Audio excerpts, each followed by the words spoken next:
नमस्कार, आपके साथ मैं हूं सबीना तामंग देशमुख। नंबर 1 चैनल के नंबर 1 शो कच्चा चिट्ठा में आप सभी का स्वागत है। कच्चा चिट्ठा में आज बात 5 तस्वीरों की। ये पांचों फोटो बहुत ही खुफिया तरीके से खींची गई हैं। इन फोटो में ज़ेलेंस्की की हार छुपी है। इन फोटो में नेटो का डर भी छिपा हुआ है। इन फोटो को यूक्रेन के युद्ध का सबसे बड़ा स्कैंडल भी कहा जा रहा है, क्योंकि ज़ेलेंस्की को जो बताया गया उसमें जमीन और आसमान का बड़ा फर्क निकला।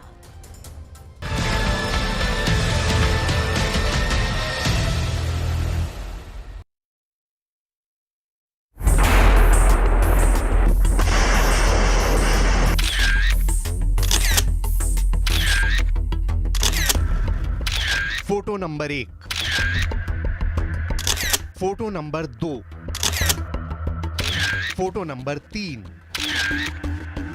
Photo number 4, photo number 5। इन 5 तस्वीरों ने ज़ेलेंस्की को बहुत बड़ी मुश्किल में डाल दिया है। इन 5 तस्वीरों ने ज़ेलेंस्की के काउंटर अटैक को पूरी तरह खत्म कर दिया है। साफ नजर आ रहा है कि यह टैंक है, लेकिन इन्हें ढककर क्यों रखा गया है? इन पर कवर क्यों चढ़ा है? इन्हें क्यों छुपाया जा रहा है? कौन चाहता है कि ये टैंक कौन सा है, किसी को पता ना चले?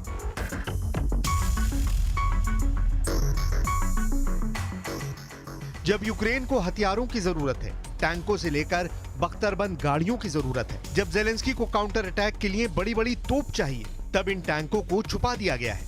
लेकिन ये तस्वीरें बहुत ही खुफिया तरीके से खींची गईं और फिर वायरल कर दी गई। ये इटली का एक खुफिया मिलिट्री बेस है और इन 4 तस्वीरों में वो लेपर्ड टैंक है जो यूक्रेन को सप्लाई किए जाने थे। लेकिन अचानक इन्हें छुपाने का ऑर्डर जारी कर दिया गया ताकि ये टैंक यूक्रेन को सप्लाई ना करने पड़े।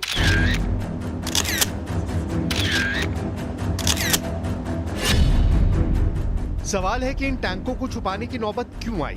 ज़ेलेंस्की तक ये टैंक ना पहुंचे, ऐसा इरादा क्यों किया गया? जाहिर है कि ज़ेलेंस्की काउंटर अटैक पर पुतिन की बहुत बुरी मार पड़ी है और अब वो चुन चुन कर ऐसे हथियारों को तबाह कर रहे हैं जो उन्हें यूरोप और नेटो से सप्लाई किए जा रहे हैं। ये वाकई ज़ेलेंस्की के लिए बहुत बुरी खबर है जो उन्हें रोज दी जाती है, और यही वजह है कि ज़ेलेंस्की को जो लेपर्ड टैंक सप्लाई किए जाने थे उन्हें छुपा दिया गया है। ऐसे करीब 100 लेपर्ड टैंक हैं जो इटली में छुपा दिए गए हैं। जर्मनी के ये लेपर्ड टैंक स्विट्जरलैंड में रखे गए हैं और इन्हें यूक्रेन भेजा जाना था। लेकिन अब स्विट्जरलैंड ने कहा है कि इन टैंकों को यूक्रेन ना भेजा जाए।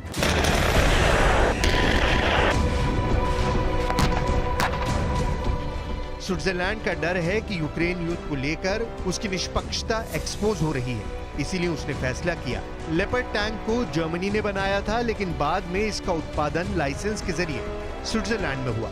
ये यूरोप का सबसे दमदार टैंक माना जाता है और इस टैंक को ज़ेलेंस्की के पास भेजा जाना था ताकि वो रूस के खिलाफ काउंटर अटैक कर सके। लेकिन अब इन टैंकों पर लगी ब्रेक ने ज़ेलेंस्की के लिए बहुत बड़ी आफत पैदा कर दी है। इन तस्वीरों को देखकर ज़ेलेंस्की पूछ रहे हैं कि मुझे धोखा क्यों दिया, मेरी क्या गलती? ज़ेलेंस्की पूछ रहे हैं कि मुझसे किया टैंक वाला वादा क्यों तोड़ दिया गया? मुझे ऐसे युद्ध के बीच में अकेला छोड़ने का क्या मतलब है? ज़ेलेंस्की जून में स्विट्जरलैंड गए थे और तब उन्होंने 15 जून को स्विट्जरलैंड की संसद को संबोधित भी किया था।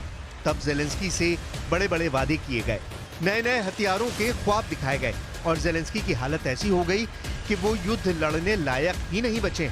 जब ज़ेलेंस्की का इरादा पूरी ताकत समेटने का है, रूस की पोजीशन को लगातार अटैक करने का उनका काम जारी है। डॉनबास में उनकी फोर्स ने फाइट बैक वाली रणनीति पर तेजी से काम किया है। यही वजह है कि पुतिन को कुछ मोर्चों पर जबरदस्त झटका लगा है। ऐसे वक्त में अगर ज़ेलेंस्की को हथियार नहीं मिले या उनसे किए गए वादे तोड़ दिए गए तो जाहिर है कि ज़ेलेंस्की की सेना बेमौत मारी जाएगी। उन्हें निहत्था ही मौत का सामना करना पड़ेगा और इन सब के पीछे यूरोप और नेटो का बहुत बड़ा डर है, जिसका सीधा वास्ता पुतिन से है। पुतिन को कोई नाराज नहीं करना चाहता और यही वजह है कि ज़ेलेंस्की के कंधे पर रखकर जो बंदूक अब तक चलाई जा रही है उसके कारतूस जानबूझकर खत्म कर दिए गए। दरअसल नेटो और यूरोप को डर है कि जो युद्ध यूक्रेन लड़ रहा है अब उसकी सीधी आंच यूरोप तक पहुंचने लगी है। जेलेंस्की को हथियार सप्लाई करने की वजह से अब पुतिन यूरोप से बदला लेना चाहते हैं और इसीलिए ये पुतिन का खौफ है, जिसकी वजह से स्विट्जरलैंड जैसे बड़े फंडिंग वाले देश भी जेलेंस्की से दूरी बनाना चाहते हैं।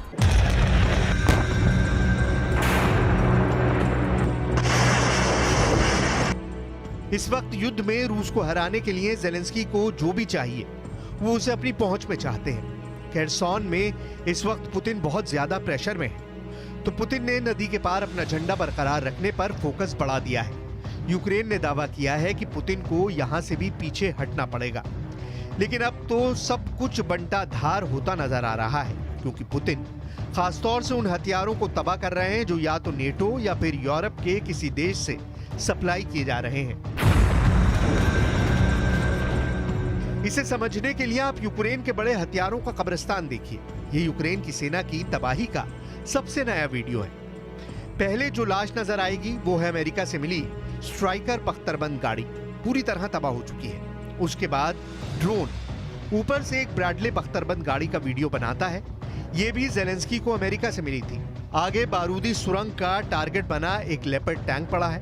ये जेलेंस्की को जर्मनी ने बहुत उम्मीदों के साथ दिया था, लेकिन फेल हो गया। आगे और भी बख्तरबंद गाड़ियां जली पड़ी हैं। एक और ब्रैडले बख्तरबंद गाड़ी जो पेड़ के पीछे छुपना चाहती थी। पुतिन की सेना ने उसके साथ पेड़ों को भी जलाकर राख कर दिया। अमेरिका से मिली ब्रैडले बख्तरबंद गाड़ी की एक और लाश देखी। जब ये रूस का शिकार बनी तो इसमें सवार यूक्रेन के सैनिक बाहर भी नहीं निकल पाए। ये यूक्रेन की ही BMP बख्तरबंद गाड़ी है जिस पर तोप का गोला गिरा और फिर सब कुछ तबाह हो गया। बचने का कोई चांस नहीं मिला होगा। ऐसे ही नेटो से मिले तमाम हथियारों का कब्रिस्तान बन चुका है यूक्रेन। पुतिन अब बिल्कुल रहम करने को राजी नहीं है। वो लैंसेट जैसे ड्रोन से नेटो के हथियारों को खत्म कर रहे हैं।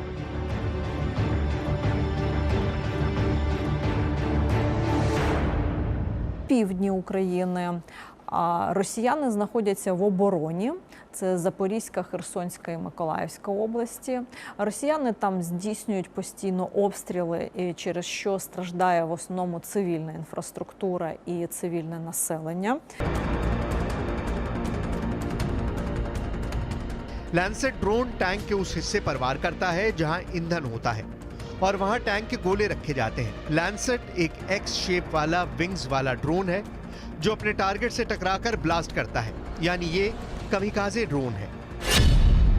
लैंसेट 3 2023 में यूक्रेन युद्ध का सबसे खतरनाक हथियार बनकर उभरा है। नेटो के सप्लाई किए गए जो हथियार रूस ने खत्म किए हैं उनमें 45% का शिकार लैंसेट ड्रोन ने किया है। इसमें M777 तोप है, इनमें हाइमार्स मल्टी रॉकेट सिस्टम है और अब लैंसेट के शिकार में लेपर्ड टैंक का नाम भी शामिल हो चुका है। पुतिन के हमले इतने तेज हुए हैं कि कई मोर्चों पर यूक्रेन की फौज को बहुत बड़ा नुकसान उठाना पड़ा है। पुतिन के मुताबिक यूक्रेन को नेटो देशों से मिले 30% हथियारों को तबाह कर दिया गया है और यूक्रेन के सैनिक तो रूस से 10 गुना ज्यादा मारे गए हैं।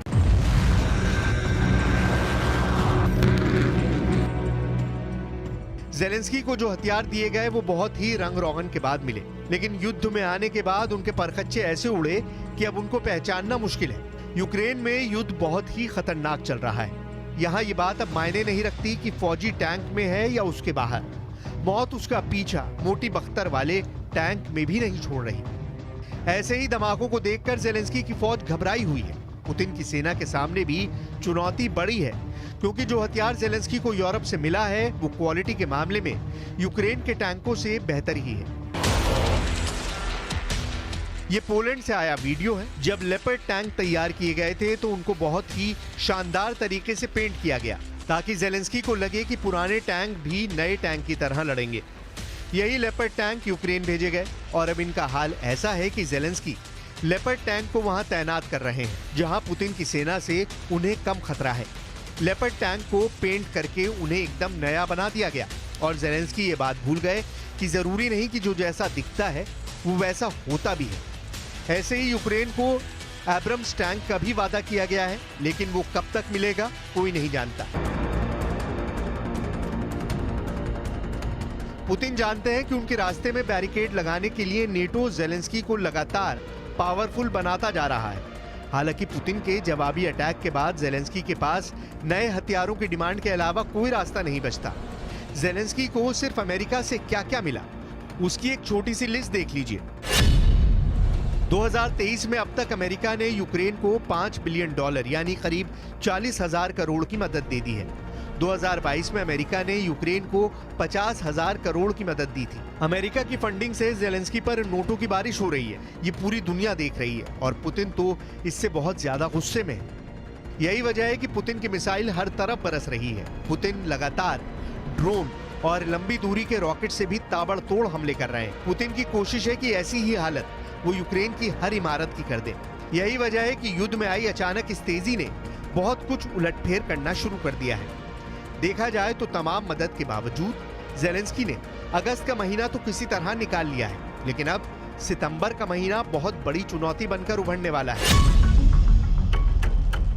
इस वक्त रूस और यूक्रेन के बीच करीब 1100 किलोमीटर लंबा मोर्चा खिंचा हुआ है और ये खार्किव से लेकर खेरसोन तक का इलाका है, जहां बीच में बखमुत से लेकर दक्षिण में निप्रो नदी के आसपास दोनों तरफ यूक्रेन और रूस की फौज एक दूसरे की जान लेने की कोशिश कर रही है। जेलेंस्की अपने नुकसान को समझते हैं, लेकिन काउंटर अटैक को लेकर अब वो पीछे हटने को राजी नहीं है। जेलेंस्की बार बार कह रहे हैं कि रूस के एक भी सैनिक को वो अपनी जमीन पर बर्दाश्त नहीं करेंगे, उन्हें उठाकर यूक्रेन से बाहर फेंक देंगे। जबकि असलियत ये है कि जेलेंस्की के पैरों तले जमीन खिसकती जा रही है।